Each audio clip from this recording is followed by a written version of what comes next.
5 months of fighting, and the man who studied my downfall for a living wants to lecture me about when a war is finished. I did not study your downfall, Napoleon. I diagnosed it, which is a considerably less flattering exercise for you. A diagnosis assumes the patient died, Carl, and I am still here, still talking, and evidently still capable of ruining your morning. You are still talking, yes, though talking has never once been the same thing as still winning. This conversation is brought to you by philosopherstalk.com, where thinkers discuss. Created by AITalkerapp.com, create your own animated conversations. Link in the description. Let us discuss this Iran business properly, Carl. 5 months of American strikes, the Strait of Hormuz mined and blockaded in turns, and now the president himself says the war has got to end pretty soon. I say that is simply what a man says before the final decisive stroke. Or it is what a man says when he has finally noticed his own stockpiles are gone, which is a considerably less romantic explanation, and, I would wager, the correct one. Explain your objection properly, Carl, for the audience who has not read your enormous book. Every war has what I called a culminating point, the precise moment past which continuing to fight no longer serves the political object and begins actively destroying it. Before that point, more force produces more advantage. After it, more force simply produces more ruin. A tidy theory. Tell me where America stands on your little diagram today. America began this war in February, demanding what Trump himself called unconditional surrender. Today, the demand has quietly shrunk to opening a shipping strait and extracting a promise about a nuclear program, while Iran is the one setting conditions on the negotiation. That is not a nation approaching victory, Napoleon. That is a nation renegotiating the terms of its own retreat. A negotiation is not a defeat, Carl. It is simply diplomacy, wearing its evening clothes. Then, let me offer you the numbers instead of the diplomacy, since you have always preferred numbers you could personally command. The Americans entered this war with roughly 2,300 Patriot interceptors. They now hold fewer than 800. They held over 400 THAAD interceptors. They now hold as few as 230. Their Attack MS and precision strike missiles are, in the Army's own private language, virtually gone. Numbers are simply the enemy's excuse for a retreat he has not yet found the courage to announce. Numbers are the precise mechanism by which a culminating point announces itself, Napoleon, whether or not the commander in question has the courage to read them. You, above every man who ever lived, should recognize this pattern. You crossed into Russia with 400,000 men and marched out with fewer than 10,000 still fit to fight, and at no point along that road did you declare the campaign lost, because your instinct, like this administration's, was always to interpret dwindling supply as a temporary inconvenience rather than a verdict.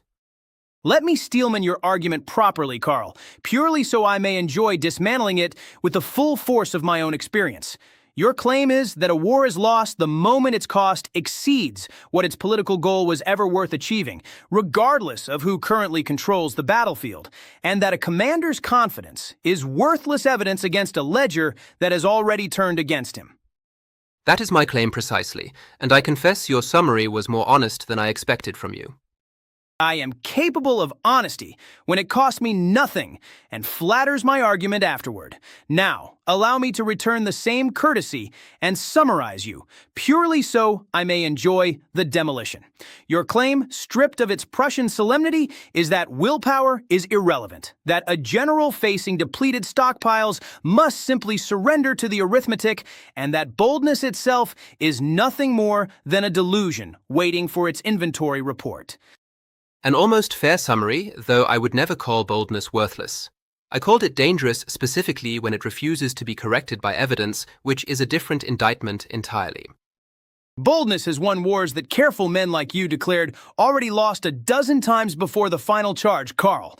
Austerlitz was not won by a man consulting his ledger. Austerlitz was won by a man who understood exactly where his culminating point still lay and struck before he reached it. You are not citing an exception to my theory, Napoleon. You are accidentally citing its proof, and you have simply forgotten to notice. There is also the matter of the strait itself, Carl, since you enjoy your details. Iran and Oman are reportedly near a deal on Hormuz, and America is close to what it wanted, an open waterway and an end to the nuclear threat. Read the deal more carefully before you celebrate it. Iranian officials have stated plainly that the strait will not fully open until America agrees to end the war, withdraw its troops, and pay compensation. That is not America dictating terms, Napoleon. That is Iran dictating the terms of America's exit. A single provincial demand does not undo 5 months of dominance in the air. American and Israeli aircraft have struck this country from the first week of the war until now. Dominance in the air is not the same thing as dominance in the war, a distinction you of all men ought to have learned on a Russian road in the winter of 1812. Open sources have logged well over 100 aircraft lost since February, a fifth of them without a single pilot aboard, which tells you precisely how costly and unglamorous this air campaign has actually become behind its impressive footage. Losses are simply the tuition a great power pays for eventual victory, Carl. You of all men, a soldier who fought Frenchmen his entire career, should not pretend war arrives without a bill attached. I have never once pretended war arrives without a bill. Napoleon, my entire theory exists specifically to ask whether the bill is still worth paying. That is the exact question this administration is visibly struggling to answer, hence a president publicly musing that the war has got to end soon, while his own chairman of the Joint Chiefs privately tells the cabinet the country needs what he himself calls an off-ramp. An off-ramp is not a defeat. It is simply a general's polite word for the next offensive dressed in patience. An off-ramp, spoken by the chairman of the Joint Chiefs himself, is precisely the language of a military that has recognized its culminating point and is now searching for the least humiliating way to describe walking past it. I forget nothing, Carl. I simply refuse to surrender to a spreadsheet. A spreadsheet did not march you out of Russia with 90% of your army dead, Napoleon. You did that yourself. I did that because I believed the next victory was always one march away. And that exact belief is the only thing keeping this American war running 5 months past where it should have ended. Well, I believe that concludes our opening skirmish rather more loudly than intended.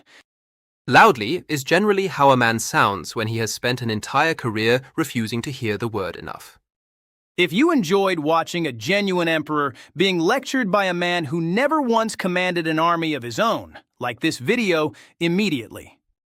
Or subscribe simply to see whether he survives part 2 with his theory of endless audacity still intact. My theory has outlived every one of my critics, Carl, and I fully expect it to outlive your interceptor charts as well. Your theory outlived your critics because you were exiled twice and died on a small island, Napoleon, which is not the same thing as winning the argument. Subscribe regardless, and watch him try to explain why total war, if it is so foolish, is the very phrase historians still credit me with inventing. Subscribe regardless and watch me explain, slowly and with small words, why inventing a phrase is not the same as understanding when to stop using it.